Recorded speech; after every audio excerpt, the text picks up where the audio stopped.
Nós estamos seguindo, estamos chegando já na parte final da nossa série aqui de Metanoia, uma mente transformada pelo Espírito, em cima do livro de Romanos. Hoje nós vamos ver a parte do capítulo 14, vamos começar o capítulo 14.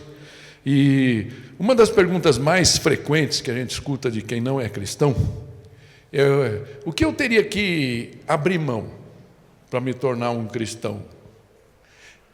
É meio complicada essa pergunta no Brasil, porque normalmente a gente já nasce cristão, né? Sim ou não? A maioria, pelo menos, né? Família católica, tal, então você é crismado, batizado quando é pequenininho, a maioria, pelo menos. Eu sei que tem uma parte da população hoje que é maior do que no passado, né? Quando eu nasci, por exemplo, que é a parte espírita, que tem outros hábitos, né? Mas a maioria ainda do brasileiro. Então, quando você fala me tornar cristão, é até estranho, né?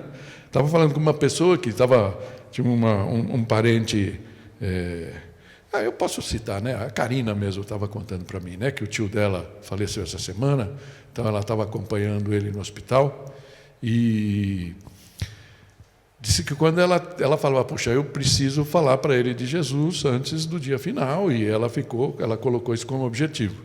E é sempre uma fase de muita ansiedade, né? Para quem já passou por isso sabe, né? Mas quando ela chegava e tinha oportunidade de falar para ele, e ele falava, mas não é tudo igual?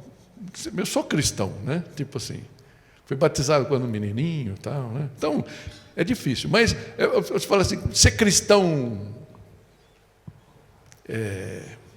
de fato e de direito, né? O que eu tenho que abrir mão? Então é uma pergunta válida que as pessoas fazem. E a outra pergunta, talvez tão frequente quanto, é para aqueles que já aceitaram a Cristo como seu Senhor e Salvador, e aí no primeiro momento fala, será que isso que eu estou fazendo é errado ou é certo? Esse hábito que eu tenho. O irmão Zezinho aqui, para não falar, não tem nenhum Zezinho aqui, né? Esse ser hipotético, né? O irmão Zezinho fazendo isso, está fazendo isso, mas isso me parece errado. E aí aquilo de vez em quando te constrange. Essa passagem que a gente vai ler, a partir do capítulo 14, o apóstolo Paulo traz justamente isso, inspirado pelo Espírito Santo, algumas orientações que são nada mais do que o desdobramento do amor que ele vem falando, que a gente tem falado nos últimos 2 domingos. Amém?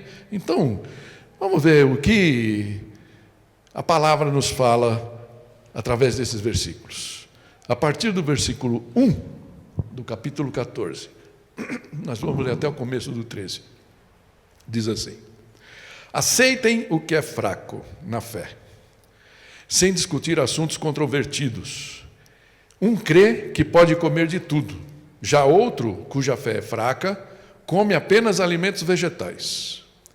Aquele que come de tudo não deve desprezar o que não come, e aquele que não come de tudo não deve condenar aqueles que comem, pois Deus os aceitou. Quem é você para julgar o servo alheio? Ou seja, o servo de Deus, né? É para o seu Senhor que ele está de pé ou cai, e ficará de pé, pois o Senhor é capaz de o sustentar. Há quem considere um dia mais sagrado do que outro. Há quem considere iguais todos os dias. Cada um deve estar plenamente convicto em sua própria mente. Aquele que considera um dia como especial, para o Senhor assim o faz. Aquele que come carne, come para o Senhor, pois dá graças a Deus. E aquele que se abstém, para o Senhor se abstém, e dá graças a Deus. Pois nenhum de nós vive apenas para si, e nenhum de nós morre apenas para si. Se vivemos, vivemos para o Senhor, e se morremos, morremos para o Senhor. Assim, quer vivamos, quer morramos, pertencemos ao Senhor, pois por esta razão Cristo morreu e voltou a viver para ser Senhor de vivos e de mortos. Portanto, você que julga o seu irmão, por que julga o seu irmão? E por que despreza seu irmão? Pois todos compareceremos diante do tribunal de Deus, porque está escrito, por mim mesmo jurei, diz o Senhor, diante de mim todo joelho se dobrará e toda língua confessará que sou Deus. Acabamos de cantar sobre isso, né? Assim, cada um de nós prestará contas de si mesmo a Deus. Portanto, deixemos de julgar uns aos outros. Amém? Até aqui a sua palavra. Pai, nos dá entendimento, Pai, da profundidade e da simplicidade dessas orientações práticas de Paulo. Com certeza, Pai, inspiradas pelo Teu próprio Espírito. Então, Espírito Santo, fala mais fundo ao nosso coração e nos ensina a viver de acordo com a Tua vontade. Em nome de Jesus. Amém. Amém? O título que eu estou dando para essa mensagem é justamente essa: a prática madura do amor. Prática madura. Interessante que Paulo, desde lá no começo, do capítulo 12, toda aquela parte aqui, só para colocar aqui o pano de fundo, acho que todos vocês já viram esse quadro, com toda certeza, né? Então ele veio falando e a gente veio discorrendo toda aquela parte lá, a parte das misericórdias de Deus, da graça de Deus em ação, tudo que Deus preparou para que nós, que estávamos desviados, pudéssemos chegar na fé. Agora, a partir do capítulo 12, ele vem falando da resposta que a gente deve dar, né? E eu não consigo pensar na melhor figura daquela, ainda vou voltar aqui, insistir, daquela parábola do filho pródigo, a brincadeira que a gente faz no dia seguinte. O dia seguinte da parábola do filho pródigo. Aquele café, o filho que foi recebido de volta, acolhido pelo pai, abraçado pelo pai, recebeu a sandália, o anel, a roupa nova, e aí está tomando aquele cafezinho, entra na cozinha, começa a tomar aquele cafezinho, e o pai chega: ô filho, tudo bem aí? Tudo. O filho cheio de gratidão. E aí o pai chega para ele e fala: filho, se eu te pedir uma coisa, você faz? E aquele filho então vai dizer: pai, com toda certeza. Com toda certeza. Ou: filho, se eu pedir para você deixar umas coisas, você deixa. E o filho também vai falar: com toda certeza. Então, com esse espírito, Paulo começa o capítulo 12 e vem tratando: pelas misericórdias de Deus, que vocês se entreguem como um sacrifício santo, puro e natural diante de Deus. Esse é o seu culto racional, tá? Para que vocês possam provar a boa, agradável e perfeita vontade de Deus. E ele veio falando do amor. Ele fala na passagem da semana passada dos 2 mandamentos: amar a Deus sobre todas as coisas e ao próximo como a si mesmo. E isso resume tudo. Se a gente amar o próximo como a nós mesmos e a Deus sobre tudo, não existe outro mandamento: não matarás, não pecarás, não furtarás, nada disso a gente precisa se preocupar, porque a gente já vai estar cumprindo, né? E agora Paulo chega nesse momento, sempre lembrando que é interessante que quando a gente olha para as cartas, quando você recebe uma carta, você lê a carta inteira, né? A gente aqui está lendo como se fosse fatiazinhas da carta, né? Por isso, de vez em quando, a gente perde essa noção de conjunto. Então, Paulo, nesse momento aqui, ele vai falar: poxa, esse amar ao próximo como a si mesmo tem muitos desdobramentos, muitas facetas, né? Muitas facetas. E ele está falando aqui de uma faceta específica e muito importante, que é você olhar os outros com um olhar condescendente, de irmão. Amém? Então, eu queria lembrar aqui desse trecho daquilo que está em 1 Coríntios 13, 4 e 5, que diz assim: o amor é paciente, o amor é bondoso, não inveja, não se vangloria, não se orgulha, não maltrata, não procura seus interesses, não se ira facilmente, não guarda rancor. Amém?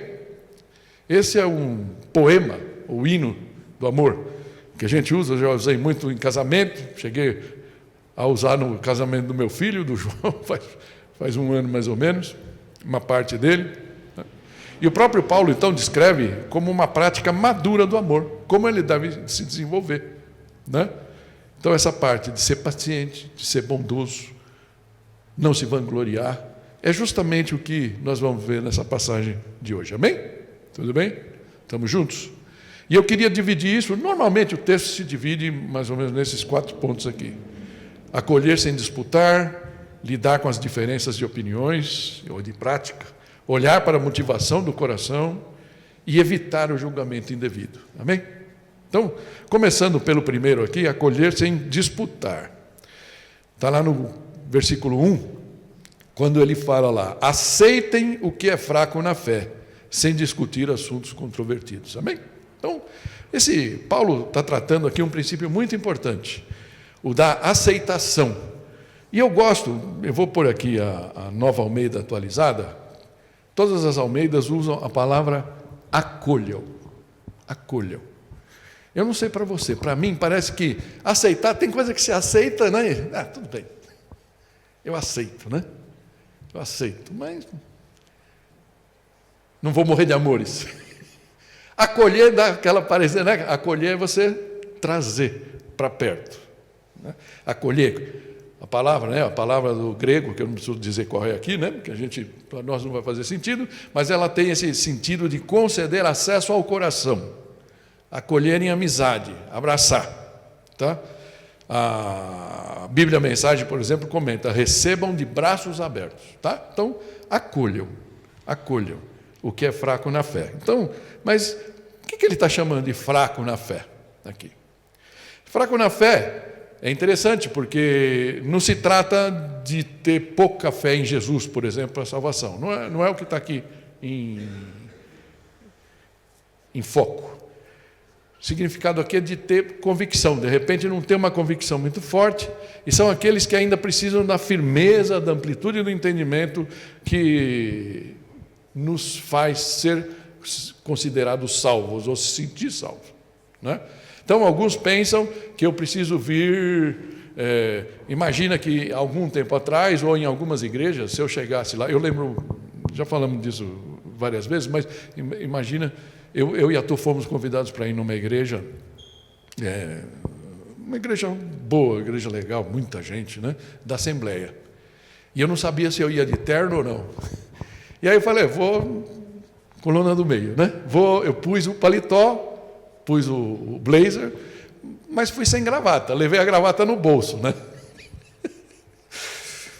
Aí tudo bem, sentei, a turma lá na frente bonitona, né? Eles gostam de ter um monte de gente lá na frente, todo mundo de gravata, tal, beleza. E eu lá, sentado. Aí, de repente, no meio da cerimônia, falaram, não, o pastor Carlos da Aliança está aí.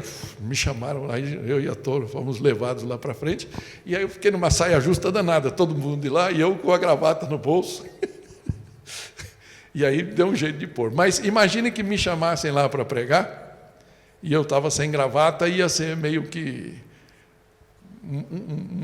um constrangimento para mim, logicamente, por estar diferente da turma lá, mas mais para eles, e falar, poxa, um cara sem gravata, como é que ser digno de falar no púlpito? Né? Então, essas coisas a gente ainda traz, né? Coisas menores. Então, eu tenho, se eu não vir no culto todo domingo, eu vou perder a salvação? Estaríamos bem ferrados nessa aí, né? Se fosse assim, né? Não sei, outras coisas que podem passar. Não posso falar, se eu fizer um palavrão, vou perder a salvação. Tantas coisas que podem vir. Então, essa dúvida, talvez eles tivessem. Aqui, tudo indica que eles estão em mente, mas não necessariamente, os judeus convertidos. Os cristãos, né, como Paulo, que aceitaram a Cristo, mas era muito forte para eles ainda algumas coisas. A gente vai falar disso mais para frente, tá? Não quero gastar tudo aqui. Mas é interessante que se ele está falando fraco, tem alguns que são fortes. Ele não vai falar nesse texto que a gente leu, se você tem boa memória, a gente não passou por isso, mas lá no versículo 1 do próximo capítulo, capítulo 15, ele fala assim, nós que somos fortes, devemos suportar as fraquezas dos fracos, e não agradar a nós mesmos. Ou seja, o que ele está fazendo aqui a comparação? Ele está falando, Jesus morreu por todos, ok? Ok. Ele não está falando, por exemplo, dos judaizantes, que achavam que tinham que se circuncidar para ser salvo, precisava ir na sinagoga, essas coisas. Não, ele não está mais falando disso. Ele vai tratar disso em Gálatas, e ele é muito duro quando ele fala dessas coisas. Aqui são pessoas que tinham se convertido, tinham aceitado a Cristo como seu Senhor e Salvador, mas, pensa vocês, a vida inteira você não comia porco, por exemplo. Leitão, a pururuca, nem pensar, entendeu? Aquela coisa. Por quê? Porque a Bíblia fala, lá atrás, no Antigo Testamento, falava que porco é imundo. Então é duro para você falar. Aí nós tínhamos lá, eles tinham a ceia que a gente vai ter hoje aqui, só no pãozinho, e hoje a gente está flexibilizando, certo, Vera? Eu acho bom, eu acho legal. A gente está voltando no passado, a gente tinha o pão, né? Pão italiano, pão puma, não importa qual pão. E aí, desde a pandemia, a gente estava com aquele biscoitinho, vamos falar assim, certo? Porque é mais ascético, né? Em tese, né? A gente não viu a pessoa montar, mas tudo bem. Mas agora a gente está voltando. Então, hoje a gente tem isso. Mas nos primeiros anos, ele chamava da festa da comunhão. Tinha um outro nome que agora não me lembro, mas era essa festa ali onde todo mundo se unia. Então, imagina, como a gente faz o junta-panela aqui. Fala, o que você vai fazer lá na tua casa, você traz. Quem era judeu trazia aquela comida, uma carne kasher, certo? Uma coisa bem assim, tranquila, mas os outros levavam o seu leitãozinho, o seu coelhinho e de tudo. E imagina, devia ser duro mesmo, a gente tentando colocar o sapato de um judeu, que nasceu, cresceu, toda a vida dele ali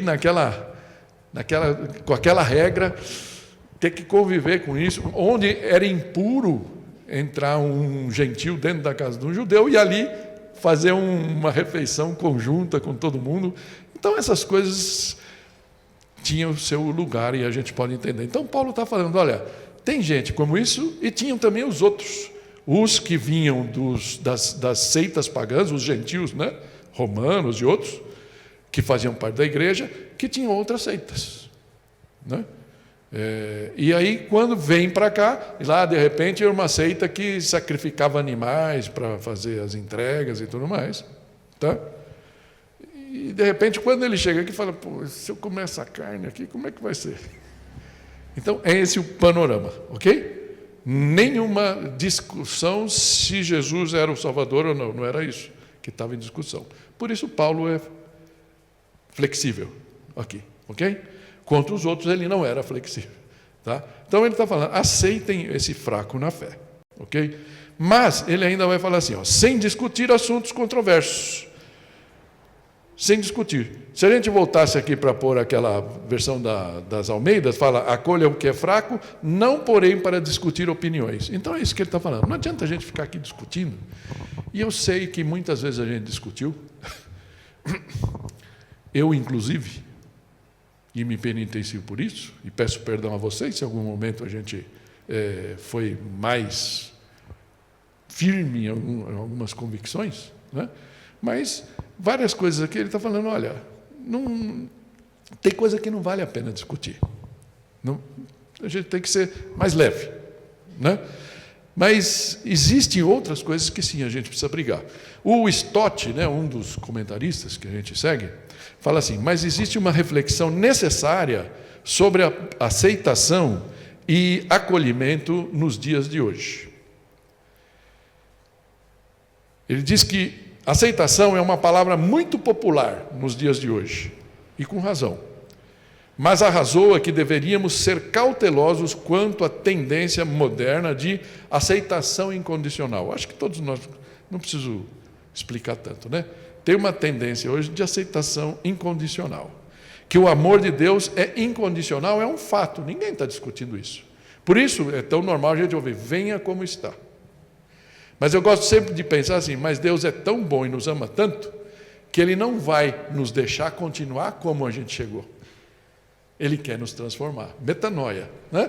Acontecer uma transformação na gente, ok? Então, ele fala assim, que o amor de Deus é incondicional, é um fato. Sua aceitação, no entanto, não é incondicional. É interessante pensar isso.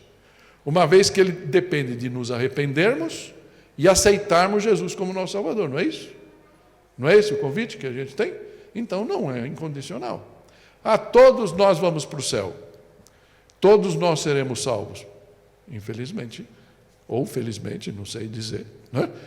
Pensando humanamente, a gente fala infelizmente, mas dentro dos planos de Deus, a gente tem que saber, tem que ter alguma lógica para a gente não levar as loucuras desse mundo para o mundo vindouro, né? para a vida eterna. Amém? Então, é bom a gente ter isso em mente, ok? Nós precisamos ter isso sempre em mente para entendermos corretamente o princípio que Paulo está defendendo aqui. Mas então, eu vou pôr aqui que um bom lema é esse aqui, ó, que você já deve ter escutado em algum lugar, que fala assim: nas questões essenciais, unidade, a gente não pode abrir mão delas. Nas questões de opinião, liberdade. Mas em todas as coisas, amor. Devemos amar todos os outros, ok? Podemos ler juntos isso aqui? Nas questões essenciais, unidade. Nas questões de opinião, liberdade. Mas em todas as coisas, amor. Amém? Então, posto isso, vamos para o nosso segundo ponto aqui. Lidar com as diferentes opiniões, ou como lidar com as questões de consciência, né? Ok? Versículo 2 fala assim: um crê que pode comer tudo, já outro, cuja fé é fraca, come apenas alimentos vegetais. Interessante aqui, uma situação que Paulo conhecia muito bem, essa que eu já falei, ele conhecia bem a questão dos judeus.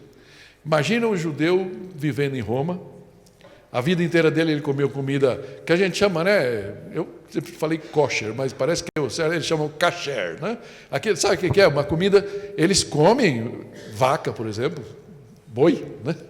Eles comem, só que tem uma forma especial, e eu conheci isso porque no tempo que eu trabalhava no mercado, eu conheci muitos frigoríficos.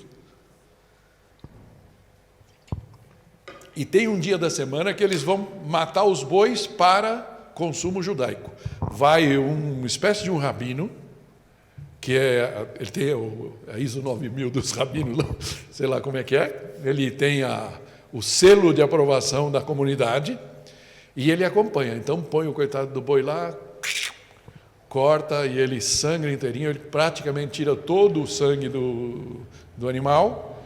Então, o animal, lógico, fica mais puro. Se a gente fosse comer essa carne, seria melhor para nós mesmos, né? A carne fica melhor e dizem que é o menor sofrimento também para o animal, tá? Então, esse é o conceito. Imagina, no tempo lá dos imperadores, os judeus que moravam em Roma, por exemplo, né? Se eles tinham muito acesso a esse tipo de carne, né? Acho que não. Então, talvez muitos deles tivessem adotado a dieta de Daniel. Lembra que Daniel, quando foi para a Babilônia, ele também olhou para aquelas carnes, aquelas comidas, e falou: é muito bonita, mas eu não vou entrar nessa. E ele adotou uma dieta vegetariana, né? Então, provavelmente, isso estava na mente do Paulo. Mas ele também traz o outro lado, não era só a comunidade judaica. Também entre os pagãos tinham aqueles que olhavam, sabiam que os açougues lá, a maioria dos açougues, tinha muito sacrifício, deveria sobrar muita carne dessas coisas, então disse que era muito difícil você chegar lá para comprar uma carne e saber se aquela carne não tinha sido oferecida antes a um ídolo, né? Paulo vai tratar disso, a gente vai ver um pouco mais para frente, ele fala: gente, o ídolo, quem é o ídolo? Né? Então eu como e tchau, né? Se eu não sei, lógico, que eu sei que foi oferecido, eu não vou comer. Mas se eu chego no açougue e vou comprar uma carne, eu quero saber o que aconteceu com ela antes ou não, tá? Então ele está chamando dos fortes ou dos fracos, ok? Então ele está falando aqui, uns crescem, que a fé fraca, como apenas alimentos vegetais.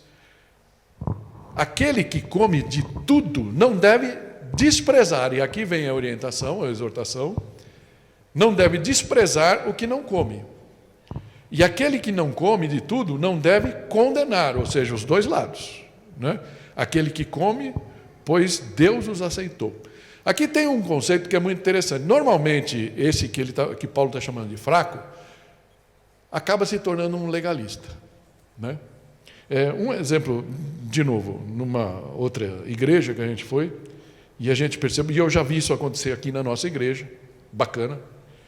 A gente sentou lá, eu e a Tô numa igreja lá, já estava esperando o culto começar, e a gente viu que as pessoas que chegavam, elas iam ajoelhar, antes de sentar, vocês já devem ter visto isso, já circularam em algumas igrejas por aí, Antes de sentar, ajoelhavam e oravam.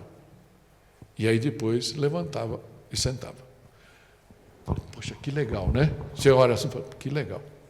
Mas pense o seguinte, aí você começa a ver, a gente chegou cedo e viu quase todo mundo entrar. Todo mundo que entrou naquela igreja, antes de sentar, fez a mesma coisa. Aí o que acontece? Perfeito, se fez para Deus. Mas eu imagino que passado um tempo, desde a primeira pessoa que fez aquilo, e o outro achou legal e falou, eu vou fazer também, aquilo se tornou uma regra. E nós, por exemplo, entramos e não fizemos isso. Então, provavelmente alguém olhou, esses hereges. Esses hereges entraram aqui e não fizeram isso. A gente não sabia que era costume lá. Né? Percebe como é fácil uma coisa virar um dogma, uma regra? Tem alguma coisa demais você entrar no templo, ajoelhar e orar? Não. É tudo de bom. Agora, você fazer isso para que os outros não olhem para você e falem, olha, a Sueli chegou aqui e não orou. A gente precisa tomar cuidado. Né? Então, por um lado, os fortes tendem a desprezar.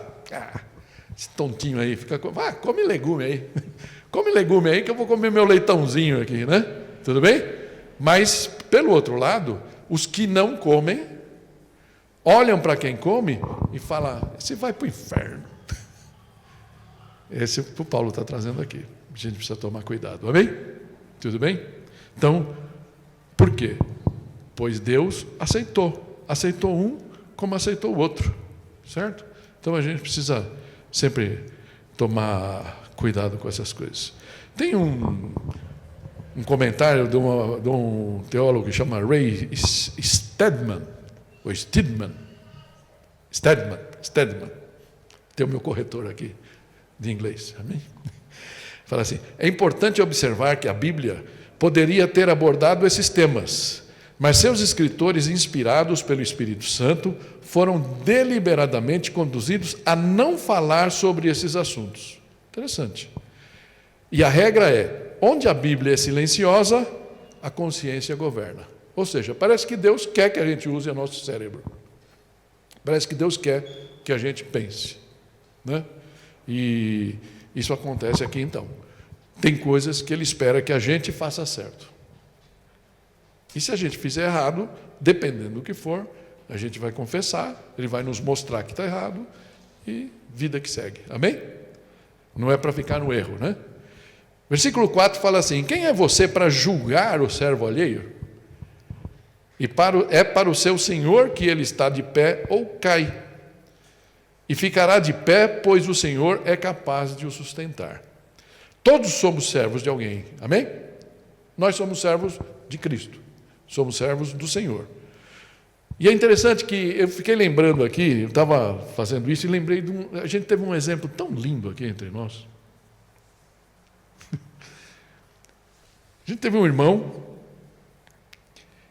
que ele lutou por muito tempo com a questão do cigarro. Né?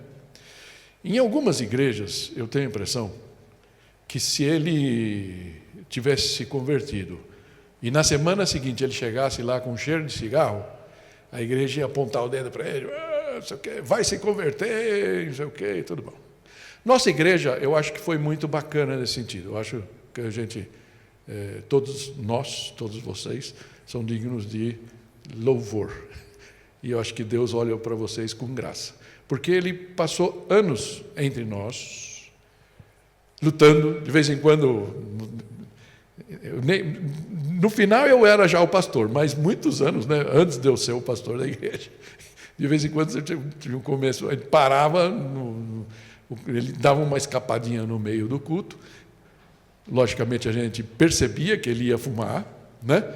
E aí ele voltava, punha lá um drops na boca, alguma coisa assim, mas quem fuma a gente percebe.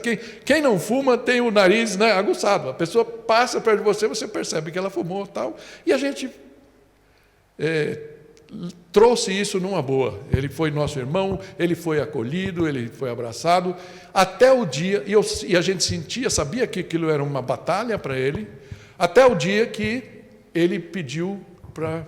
A gente teve um retiro, não lembro, mas foi aqui, eu acho, num culto, não nesse prédio, no prédio antigo. Um dia ele chegou e ele falou, o senhor queria dar um testemunho? Beleza. E aí ele veio e falou, o senhor me livrou do cigarro. Amém? E eu acho que foi um dia de graça para todos nós, para ele também. Que bom, né? Que bom que isso aconteceu. E ele foi amado, eu acho. Talvez, em alguns momentos, ele tenha se sentido por outros motivos, mas não pelo cigarro. Eu acho que a gente o acolheu, ele se sentiu acolhido, e graças a Deus por isso. Hoje ele está com o Senhor. Amém? Hoje ele está com o Senhor. E a gente dá graças a Deus por isso. Então, por isso que aqui fala, ficará de pé, pois o Senhor é capaz de o sustentar. Muitas vezes nós, no nosso julgamento, a gente aponta o dedo para a pessoa, para nós a pessoa já está condenada, né? Mas para o Senhor.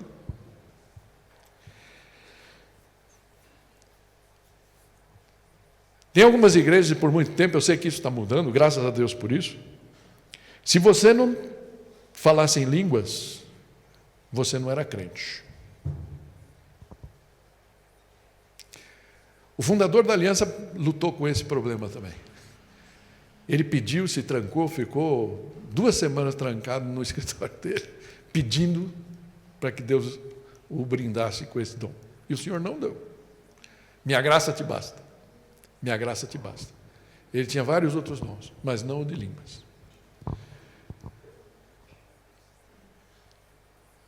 Hoje parece que está se abrindo mão.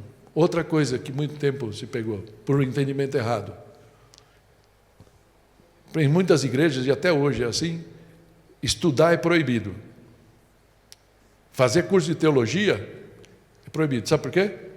Porque a palavra mata. Entendimento errado de um versículo.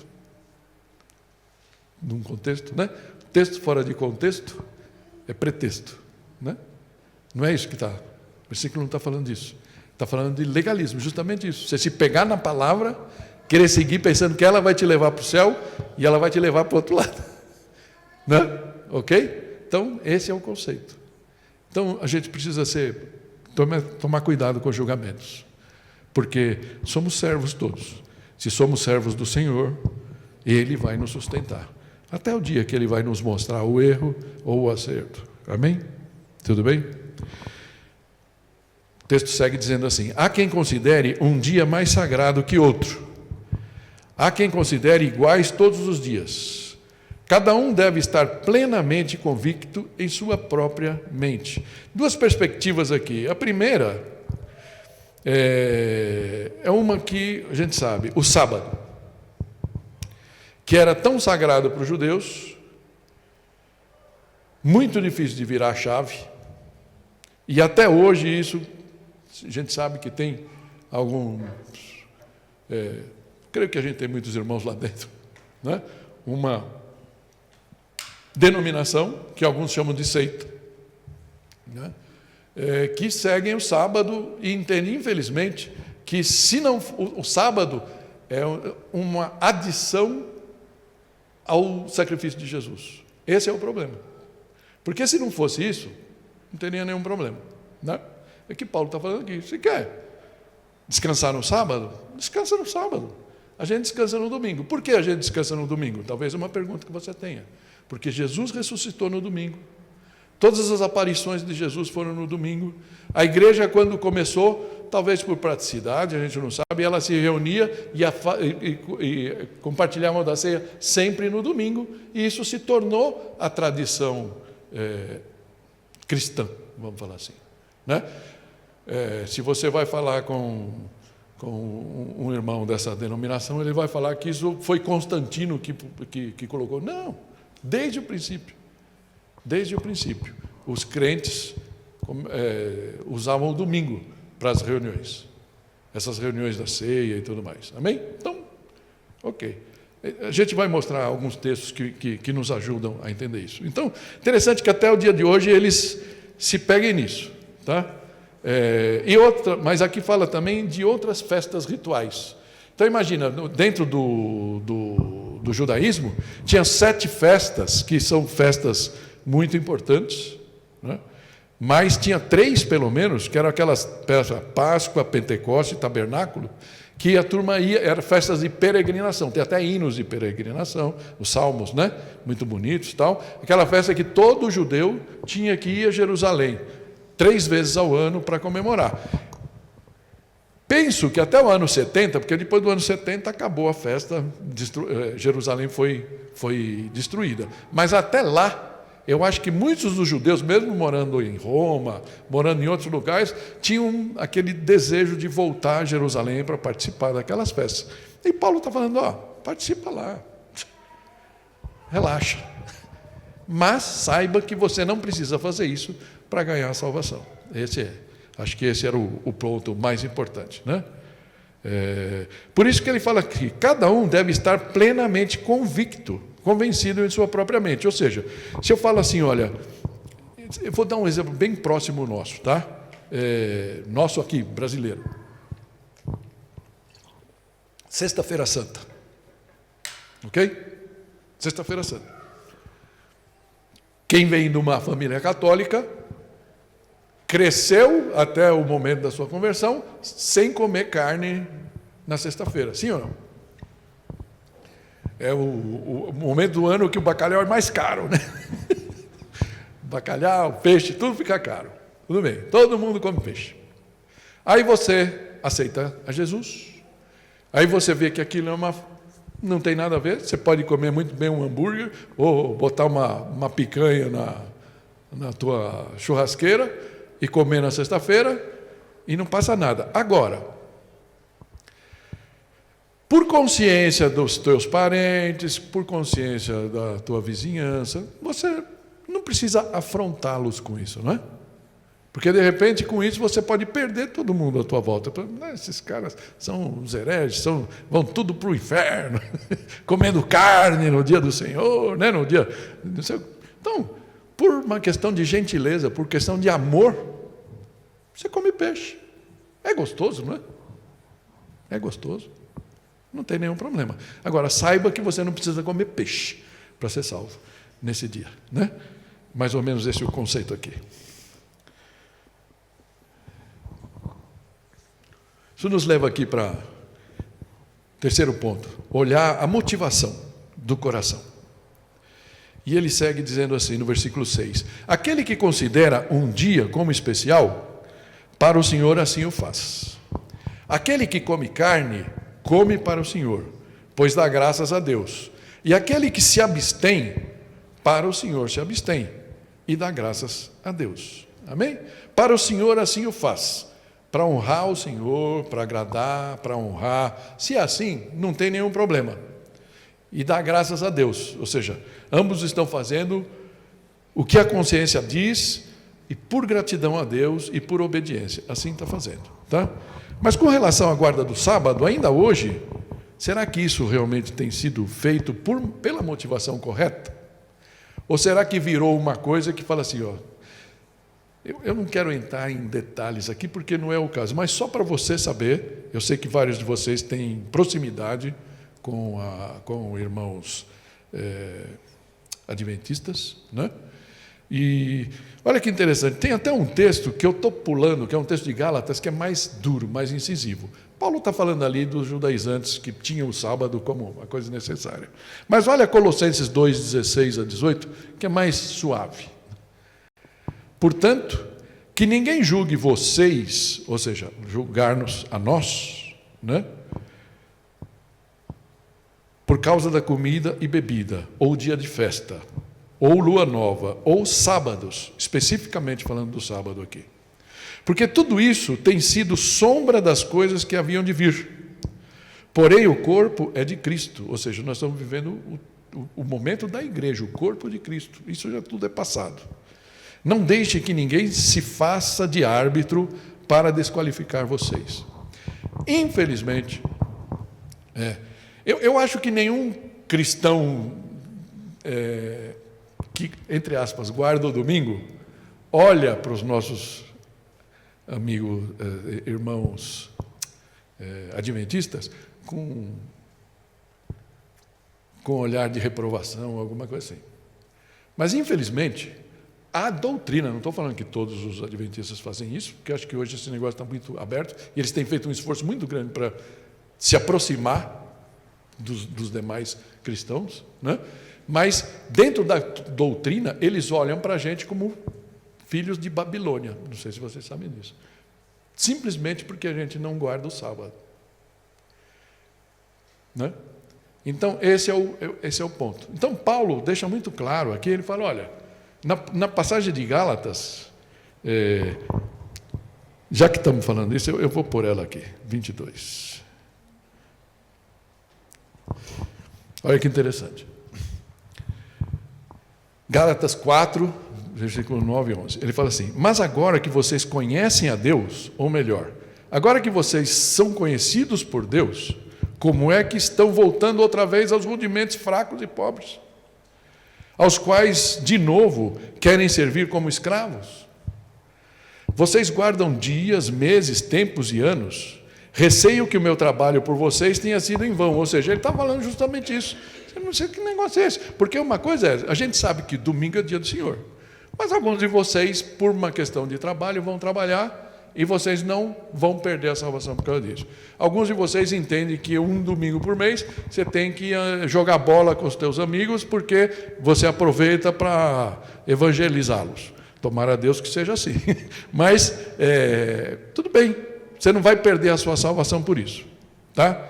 Agora, o problema é que para esses irmãos, quando Jesus voltar, olha que interessante, a doutrina, que eu estou falando de doutrina, não estou falando da minha cabeça, é a doutrina.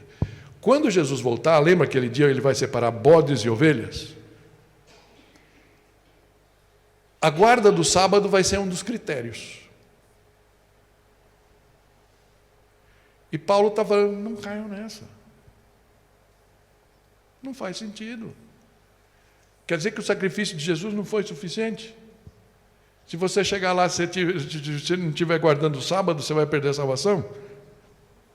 Isso não está na Bíblia.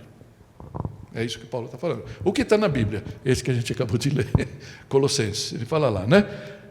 Ou sábados, porque tudo isso é uma sombra. Ou seja, quando Jesus veio, tudo isso passou a ser história. Jesus é o sábado. Por isso que Jesus foi tão enfático. É interessante você pensar. Por que Jesus era tão crica, né? Assim, Jesus fazia sempre no sábado. Sempre no sábado. Quando ele curava uma pessoa tal, era sempre no sábado. Ele fazia de propósito. Ou foi sem querer? Foi por acidente. Não, ele fazia de propósito. Eu falei, gente, vocês inverteram a coisa. O sábado não é nada. Eu queria que vocês tivessem um descanso. Eu queria que vocês tivessem um dia para olhar para mim, se dedicar a mim. Então, esquece isso.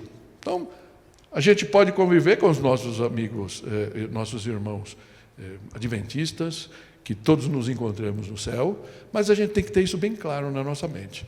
Nós não precisamos e não devemos entender que o sábado é uma exigência de Deus para a nossa salvação. Ok?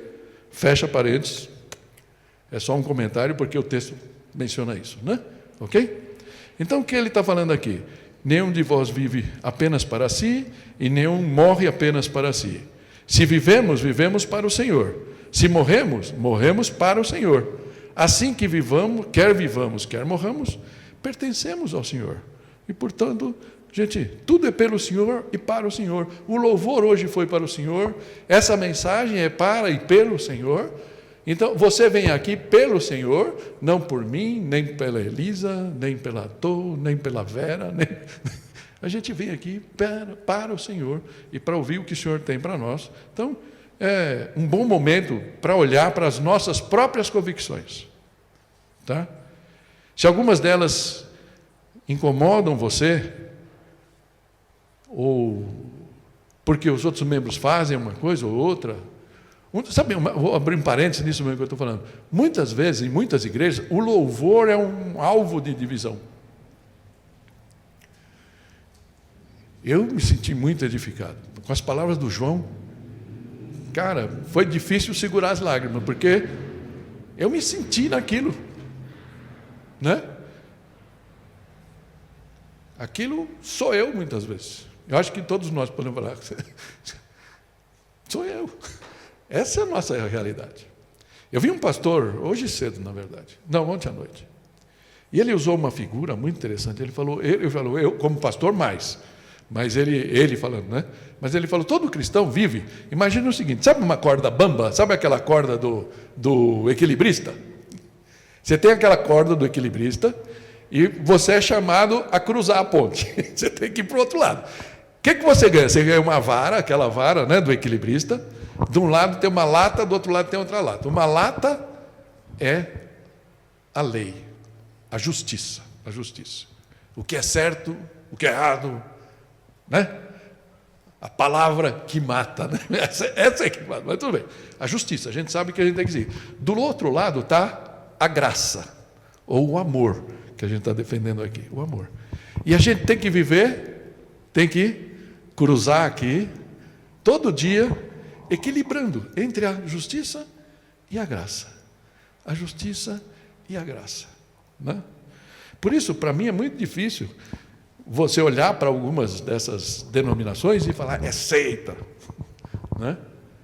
Porque a gente tem irmãos queridos lá. Assim como penso, e eu não gosto de citar, mas pensa numa que é mais radical no que quase consenso normal, a Universal. Você acha que Deus não tem crente lá?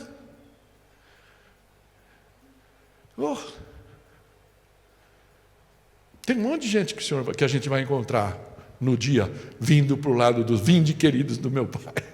Embora eles estejam num lugar que não é são para eles. Mas Deus está agindo. Deus está salvando. Se a gente fizer para o Senhor, Ele vai estar com a gente. Então, é um bom momento para pensar. Será que você tem guardado dentro do seu coração algumas dúvidas? Até como essa, né? A gente acabou falando do sábado porque o texto cita, né? Mas outras coisas que você tem dúvida, né? E Deus pode falar. Tem algumas, entre aspas, seitas ou facções dentro do cristianismo que entendem que o louvor tem que ser só como gregoriano, só vozes. Até o piano é anátema, né? Mas essa é a vida que a gente está vivendo. Versículo 9 fala assim, por esta razão Cristo morreu e voltou a viver para ser Senhor de vivos e de mortos. O Senhor é o nosso Senhor, o resto deixa com Ele, amém? Então, último ponto aqui, para ir terminando, evitar o julgamento indevido. Evitar o julgamento indevido. Os últimos versículos aqui, né? Fala, portanto, você, por que julga o seu irmão? E por que despreza seu irmão? Pois todos compareceremos diante do tribunal de Deus, a famoso momento lá dos bodes e das ovelhas. Amém? Então, ele fala aqui, primeira coisa interessante, que ele está trazendo um tema assim, você pode ter diferença que você tiver, mas lembra de uma coisa, ele é irmão. Amém, irmãos? Eu sou irmão de vocês, vocês são meus irmãos. Então, essa luta, essa briga, ele está recordando aqui que a verdadeira natureza do relacionamento é um relacionamento familiar e não um conflito entre estranhos. Por isso a gente precisa tomar cuidado com as nossas divisões.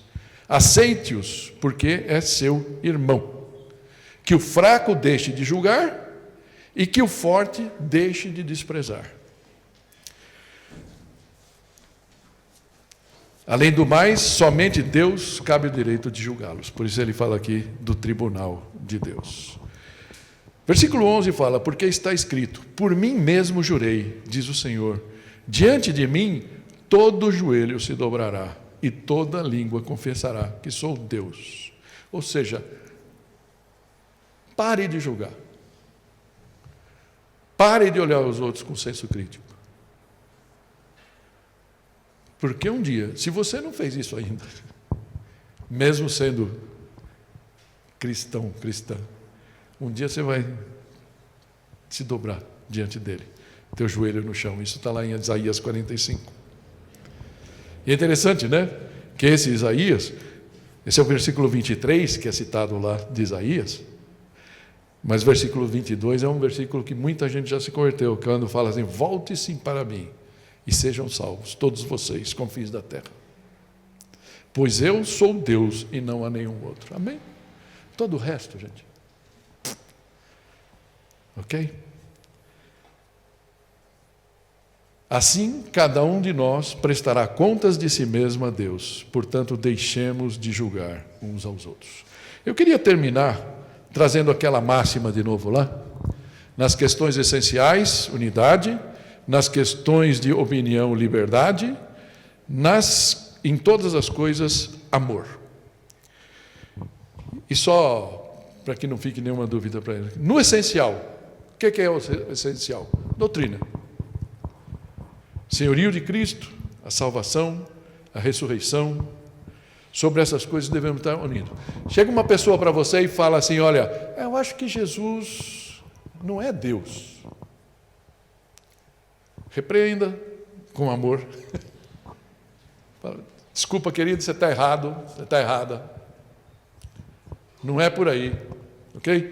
A trindade. Esse negócio da trindade, desculpe, querido, querida, vai aprender mais, se quiser eu posso te ajudar, eu quero orar com você, posso te mostrar, são coisas essenciais, a gente não pode abrir mão. Ressurreição de Cristo. Sabe, acho que eu não acredito muito nisso. No bom sentido, vai se converter, né? Ou seja, vai tentar entender o que é a fé cristã realmente, né? Então essas coisas a gente pode abrir mão. Amém? Tudo bem? Só para não perder a viagem, o sábado. Se você não guardar o sábado, você não vai ser salvo. Desculpa, querido, querida, você está equivocado. Aonde a palavra está falando isso? Não está, em nenhum lugar. Amém? Tudo bem. O não essencial, ou seja, o que é de convicção, o que é de opinião, práticas individuais, costumes, dias especiais, alimentação, aqui é espaço para diversidade e liberdade. Amém? Tem igrejas que não deixam os membros jogar bola, sabia disso? Não pode, viu, moçada? Não pode jogar bola. Ou não pode dançar. Ou tantas outras coisas que a gente poderia colocar aqui, né? Mas mostra na Bíblia isso aí para mim, né? Então, relaxa. Liberdade. Amém? São essas coisas. E em tudo, o amor deve ser o guia, demonstrando nossa maturidade, evitando escândalos que já separaram tantas igrejas, julgamentos e divisões. Amém? Que essa seja a nossa diretriz. Que essa palavra seja amena para você. Que ela apenas nos ajude a entender mais essa faceta do amor, de como olhar para os irmãos, assim como nós olhamos para o nosso querido e amado irmão Dorival, naquilo que eu mostrei o exemplo, né? Que foi uma bênção para nós. Então, eu queria que você soubesse que você é bênção. Pelo menos para mim. E que todos nós podemos compartilhar essa bênção, de sermos irmãos, de sermos família. Amém? Que as nossas diferenças, que são muitas, não sejam motivo para a gente fugir, para a gente se separar, para a gente buscar outro lugar onde a gente vai encontrar outras diferenças com outras pessoas. Deus nos uniu aqui para que a gente possa ser família e ser comunhão. Amém? Fecha os teus olhos, vamos orar. Pai Santo, obrigado, Senhor, obrigado, porque Tua palavra é tão rica, tão poderosa, tão esclarecedora. Se existe, Pai, ainda alguma dúvida no nosso coração, no coração de algum irmão aqui, dá a ele, Pai, a vontade, a coragem de nos procurar um irmão, esclarecer as dúvidas, ó Pai, para que a gente possa ser família, vivermos em comunhão e podermos ter um amor maduro realmente, Senhor, com relação a isso. Abrindo mão de coisas, não sendo pedra de tropeço para o outro irmão, ó Pai, com convicções que a gente possa ter que não nos levarão a lugar nenhum. Porque a nossa única convicção é que o Senhor é o nosso Senhor. E um dia nós viveremos contigo. Um dia Jesus vai voltar. e até esse dia, Pai, que a gente possa viver em comunhão, não sendo juízes uns dos outros, mas acolhendo a cada um em amor. Em nome de Jesus. Amém.